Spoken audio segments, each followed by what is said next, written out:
Hello, and before you start to tune out asking, who is this new guy? Where's Mitch gone?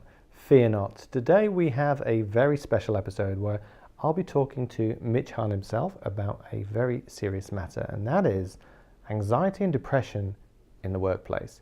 This is a subject close to Mitch's heart, as for many years he suffered from anxiety and depression, and he not only wants to share some of his experience to help perhaps inspire someone on the road to recovery, but also to raise awareness for businesses and business owners, as we can all play a part in helping someone recover from what can be a very frustrating and debilitating disposition.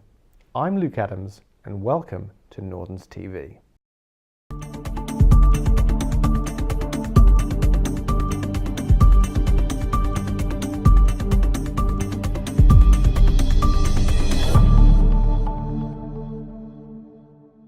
So today I want to talk about depression in the workplace. Tell us a little bit about your story.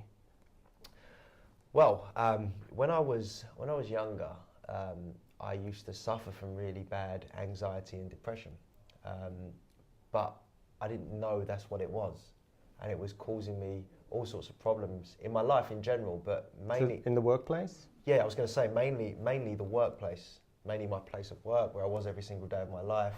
I couldn't perform, I wasn't happy, I was causing unrest amongst everybody else. Was it the first job, or was it when you were at Nordens? Or? Yeah, no, it was at the start with, originally when I would say around 2 or 3 years in to when I started working at Nordens, yeah.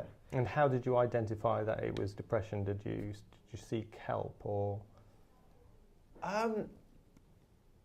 I don't really remember. I think one day I woke up and I just realised that this feeling that I was getting and this, whatever it was, let's say feeling, I had to start taking responsibility for. Because at first I was, no, this isn't my fault, this isn't me. So is this in your early 20s? So you're 31 now, 31 if you don't mind me, now. yeah. And this is what, in your 24? 23? So probably depression wasn't really banded around. I mean, it certainly wasn't when I was younger. The depression was just not a word used, but obviously it is anxiety very is what I was anxiety, told. Yeah. Yeah. And then anxiety leads on. It's a form of depression, isn't it? It is, well, apparently so. Yeah. But I think it was, once I realised, I did a lot of, I listened to a motivational speaker called Joe Vitale. Yeah. And one of his famous phrases is, it's not your fault, but it's your responsibility. Okay. And I think you can use that in and amongst everything, especially business as well. Right. But you know, certain things happen, and it's not necessarily your fault why they happen. But you, so that inspired you to sort of understand 100%. a bit more. As soon as I got my head around that phrase, It made it click a bit. I took responsibility and I thought, that's it, I have to do something about it. And how was your depression or anxiety affecting the workplace? Not only you, but the people around you.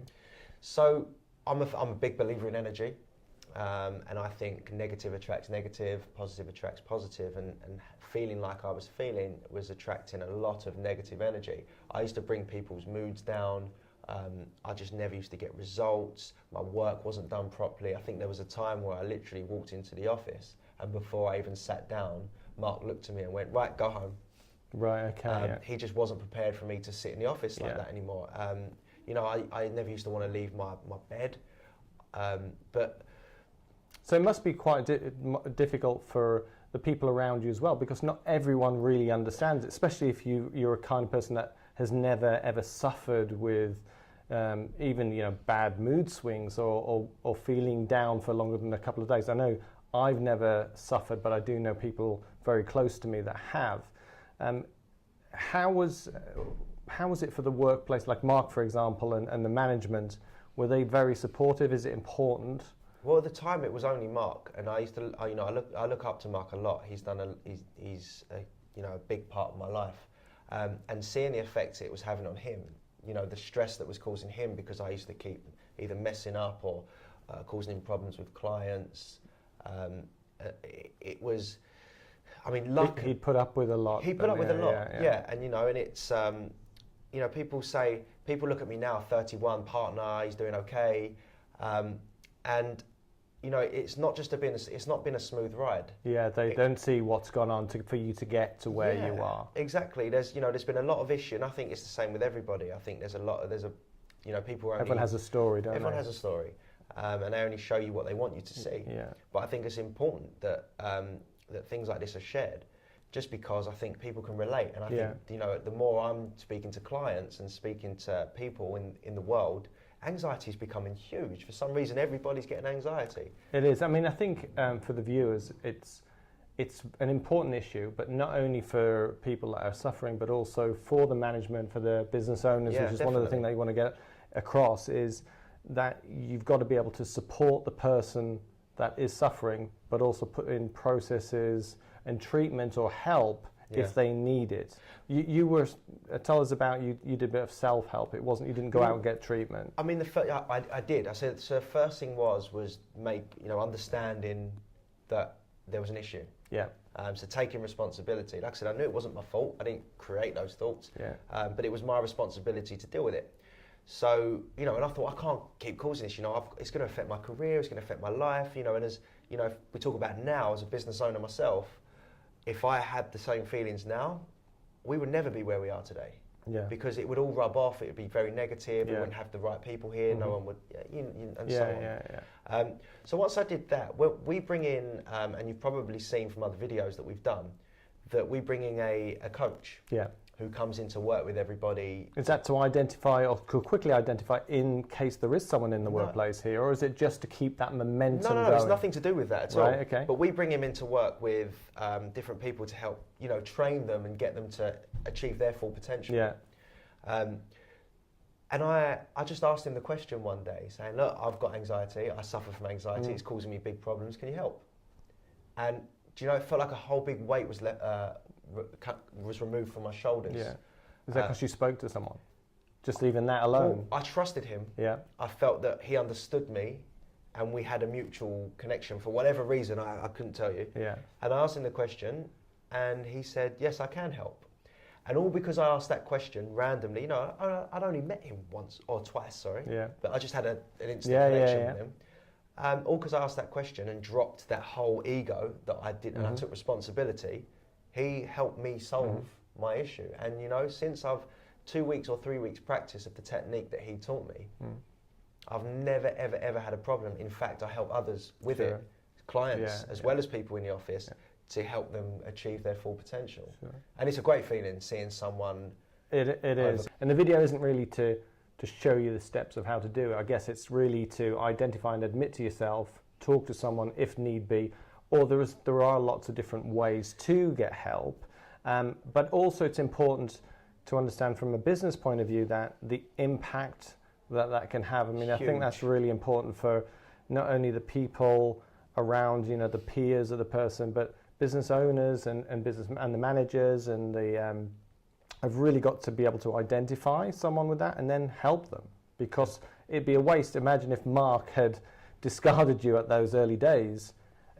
His business wouldn't have flourished without you. I know that, and you may have taken a different path, which would have been a shame. So, I'm so grateful for the fact that I was able to take the responsibility to understand that there was an issue. Understand there was an issue. Take the responsibility and be able to deal with it. God knows where I could be. Could be now. The fact that you know, it's quite overwhelming. Really, but again, at the same time, it's a great feeling. But it really can affect business owners. You know, I speak with clients and business owners all the time, and they constantly... They too can suffer. I get it. I get it a lot, and it's not a negative thing. It's not. It can be dealt with, but I feel that it does put barriers up to stop them achieving what they want to set out to achieve. I mean, the power of the mind is crazy. So if you are thinking about any kind of negative thoughts, it normally comes from not being in control of your own destiny. Yeah.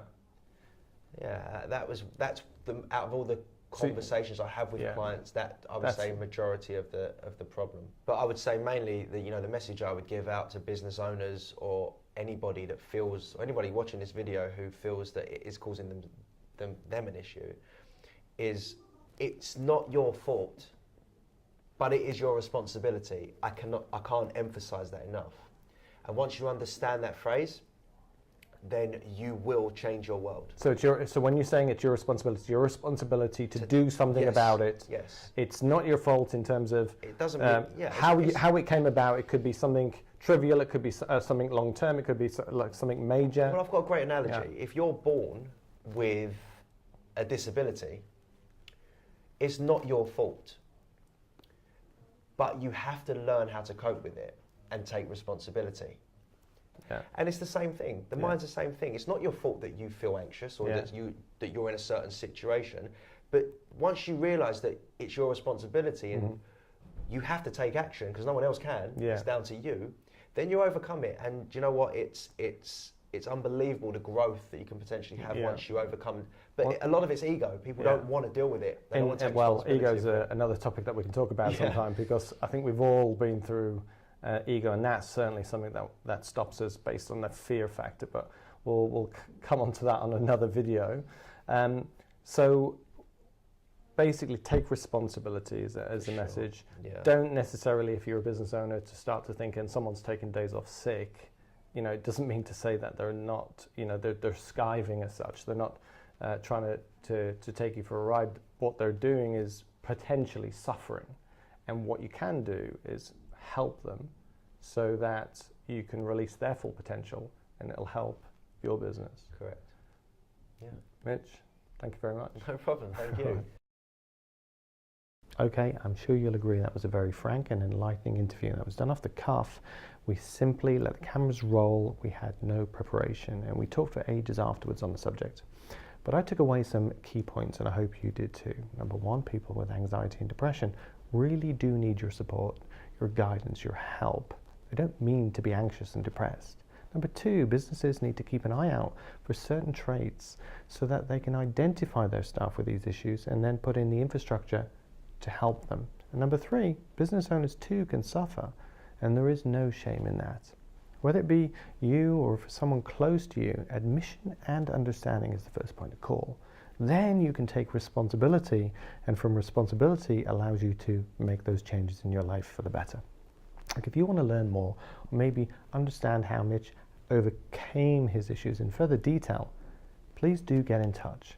The details are coming up on the screen.